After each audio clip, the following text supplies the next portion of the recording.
On the forest edge of a great city lived the sage Mandavya, a man who had burned away every want but truth.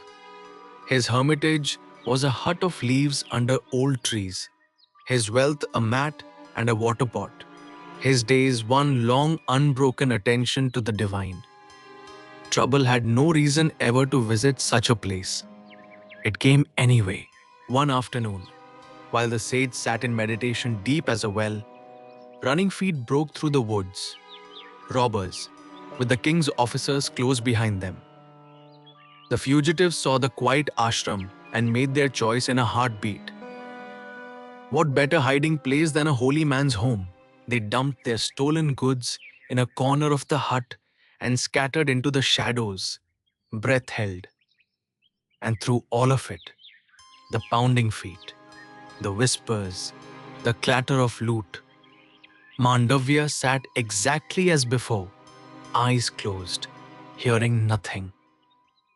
He was somewhere the noise of the world could not reach. The soldiers tracked the footprints straight to the ashram. Their commander planted himself before the meditating sage and barked. The robbers. Which way? Answer at once. Silence. He asked again, louder. Insolence rising. Silence. The sage was not defying him. The sage simply was not there to be asked. To a soldier, though, silence looks like insolence or guilt. The commander's patience curdled while his men fanned out through the little hermitage, turning over mats and pots, looking for anything. It did not take them long. There in the corner lay the stolen treasure, and there, dragged from the shadows, the robbers themselves. The commander looked from the loot to the silent sage and assembled his own truth. So this is why the Brahman plays deaf. He is no holy man. He is their chief, the brain behind the whole crime. The report reached the king dressed as fact. The sage Mandavya, caught red-handed, a robber chief in holy disguise. And the king, angry, busy, certain, did not ride out to look into the man's eyes. He gave one order, the cruelest in his law: impale the deceiver. No trial, not even a question. The sentence was carried out on the innocent. Mandavya was set upon the spear and left to die, and did not die. He had been in yoga when they took him, and in yoga he remained. The body pinned to the wood, the spirit standing free of it, alive by a power no executioner had ever met. Word travels between hermitages faster than horses. Sages came from every corner of the forest and stood before the impaled man, grief-stricken and amazed. Brother, they asked, what karma, what enemy, what madness brings the truest man we know to a criminal's spear? And from the spear, Mandavya answered without one grain of bitterness. Whom should I blame? He said.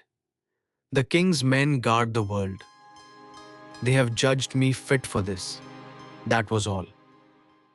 No curse on the soldiers, no cry against the king. A calm that was somehow more unanswerable than rage. When the king heard that the impaled sage lived, and held court from the spear among the gathered holy men, fear went through him like cold water.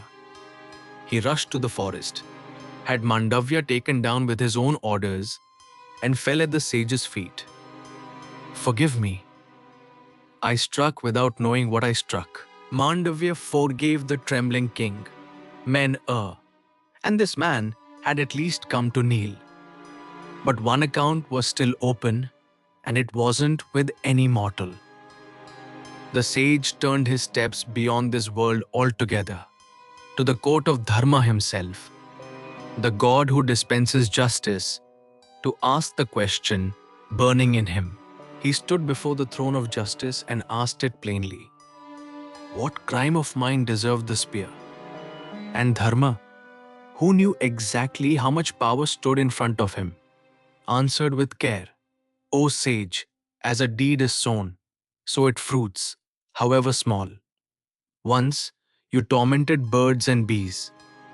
This was that harvest. Mandavya searched his whole disciplined life for such a cruelty and found nothing. When? He demanded. And the god of justice answered, When you were a child. A child.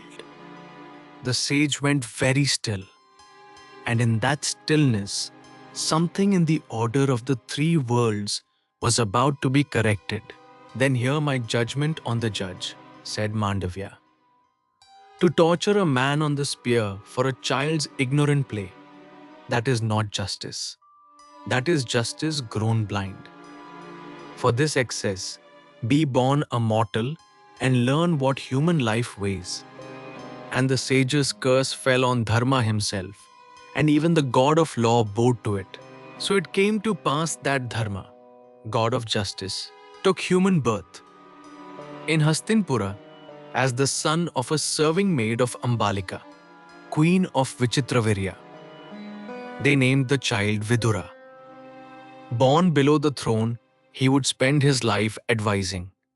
He carried within him the straightest conscience in the three worlds. The boy grew into a man unlike any other. Dharma, Sastra, statecraft, Vidura held them all, and held them without anger and without attachment, which is the rarer feat. Bhishma saw it early.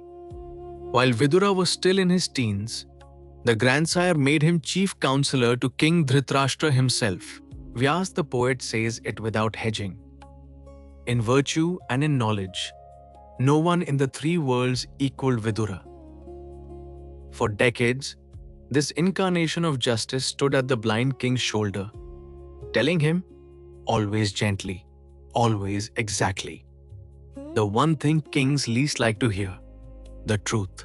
And years ahead, at this story's darkest fork, remember him. When Dhritarashtra was persuaded to permit the game of dice, Vidura fell at the king's feet. Lord, I cannot approve this. This game will set your sons at each other's throats. Forbid it, I beg you. Justice itself was kneeling on the palace floor, pleading to be heard. The blind king wavered.